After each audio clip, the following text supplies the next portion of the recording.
प्रिय विद्यार्थियों, हम पढ़ रहे थे अलंकार।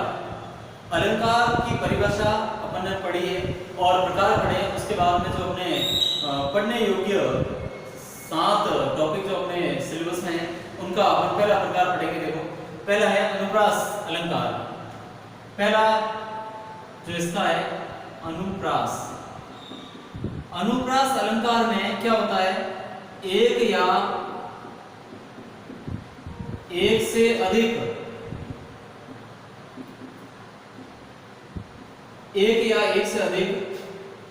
वर्णों की आवृत्ति होती है। आवृत्ति होती है, या तो एक ही वर्ण होगा या एक से अधिक वर्ण होंगे जो इस प्रकार से बार बार आते हैं, तो उससे हम क्या कहते हैं, वहां पर कौन सा होता है, अनुप्रास अलंकार होता है। जैसे उदाहरण के तौर पर देखें तो होता है भगवान भक्तों की भूरी बीती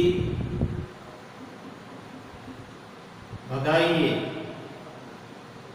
अब यहां पर देखा जाए तो क्या है, भ भ भ भ और भ, तो इस प्रकार से बार बार भ वर्ण की आवृत्ति हो रही है, तो वहां पर क्या होगा, अनुप्रास अलंकार होगा। ऐसे ही अपन दूसरा उदाहरण लें तो दिनांत था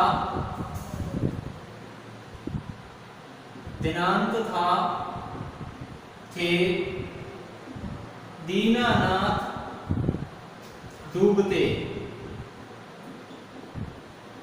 तो इसमें देखिए, दिनांत था थे दीनानाथ डूबते, तो यहां पर थ और थ बार बार आ रहा है।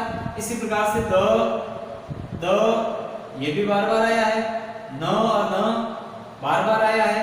तो इन वर्णों की आवृत्ति होने के कारण, यानी बार बार आने के कारण यहाँ पर अपन कौन सा अलंकार कहेंगे कि यहाँ पर अनुप्रास अलंकार होता है। ऐसे ही खड़ग सिंह के खड़गने से खड़कती है खिड़कियां, तो ये भी उदाहरण किसका होगा, अनुप्रास अलंकार का होगा। अब इसका दूसरा प्रकार जो उपमा है उसको अपन पढ़ेंगे। प्रकार तो नहीं कह सकते, दूसरा अलंकार है अपना, वो है उपमा।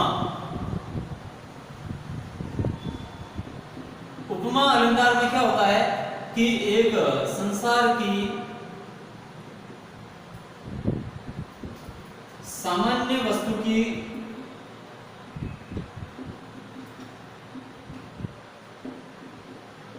तुलना, अब यहां पर जो तीनों अपन पढ़ेंगे, उपमा, उत्प्रेक्षा और रूपक, इन तीनों में तुलना ही होती है। संसार की सामान्य वस्तु की तुलना संसार की प्रसिद्ध वस्तु से तुलना ही होगी, लेकिन संसार की सामान्य वस्तु की तुलना संसार की प्रसिद्ध वस्तु से सामान्य रूप से तुलना की जाती है। सामान्य रूप से तुलना की जाती है। इसमें कुछ वाचक शब्द भी है।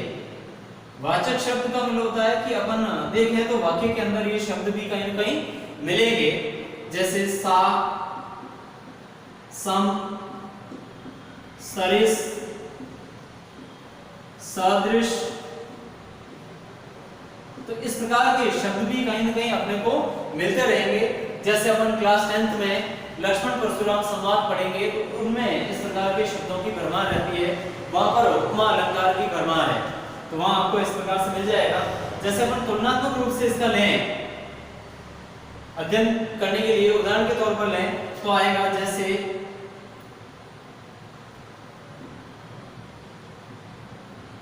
कोटि कलुष सम वचन तुम्हारा, तो यहां पर इस प्रकार से देखा जाए तो कोटि कलुष सम वचन तुम्हारा, यहां पर ये सम आ गया, यानी आपका वचन ही करोड़ों कलुषों के समान है, तो आपको ये कुठार और धारण करने की आवश्यकता नहीं है। इस प्रकार से लक्ष्मण परशुराम जी से व्यंग्य में कहते हैं। तो यहाँ पर सम सम यानी समान, सम सा सरिस सदृश समान ये वाचक शब्द होते हैं। और इसी प्रकार से मैं लूं और उदाहरण, तो इसमें आ जाएगा कि राधा का मुख चंद्र सा है, राधा का मुख चंद्र सा है, अर्थात राधा का मुख चंद्रमा के समान है। तो इस प्रकार से ये अपना उपमा अलंकार रहेगा। तीसरा है उत्प्रेक्षा अलंकार। उत्प्रेक्षा अलंकार में संसार की सामान्य वस्तु को संसार की प्रसिद्ध वस्तु मान लिया जाता है।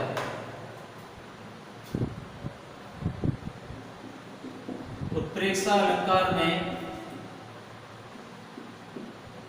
संसार की सामान्य वस्तु को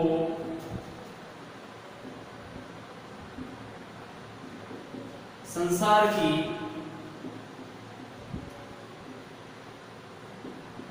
प्रसिद्ध वस्तु मान लिया जाता है। इसमें भी वाचक शब्द होते हैं। वाचक शब्द देखा जाए तो जनु, मनु, जानू,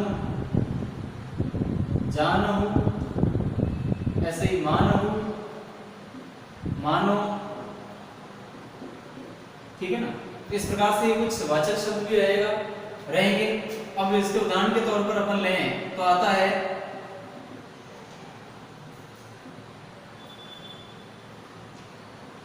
तुम तो काल हांक जनु लावा।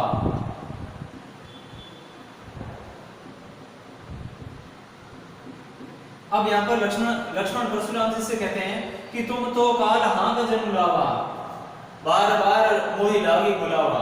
तो यहाँ पर तुम तो काल हांक जनु लावा, संसार की यूं देखा जाए तो काल एक प्रसिद्ध वस्तु है और मौत एक सामान्य वस्तु है। तो उस काल को आप मानो कि हाँक के लेके आ गए, अपने साथ में लेके आए हो। इसी प्रकार से मैं दूसरा उदाहरण लूं तो इसमें मैं इस प्रकार से ले सकता हूं कि राधा का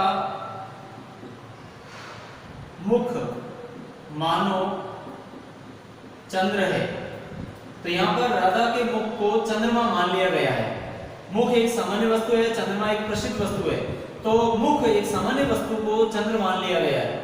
राधा का मुख मानो चंद्र है। तो यहाँ पर इस प्रकार से अपन कह सकते हैं कि यहाँ उत्प्रेक्षा अलंकार होगा।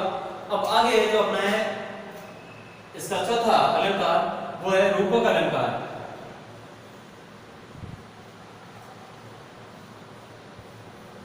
रूपक में संसार की सामान्य वस्तु पर संसार की प्रसिद्ध वस्तु का रूप दिया जाता है। रूपक अलंकार में संसार की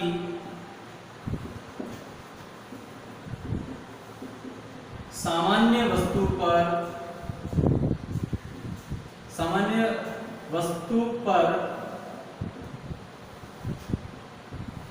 संसार की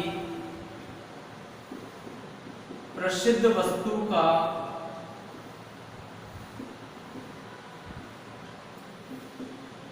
रूप दिया जाता है।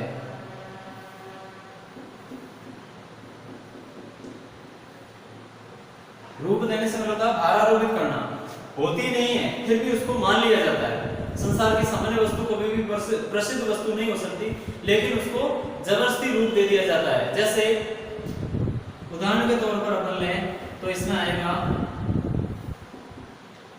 राधा का मुख चंद्र है। राधा का मुख चंद्र है।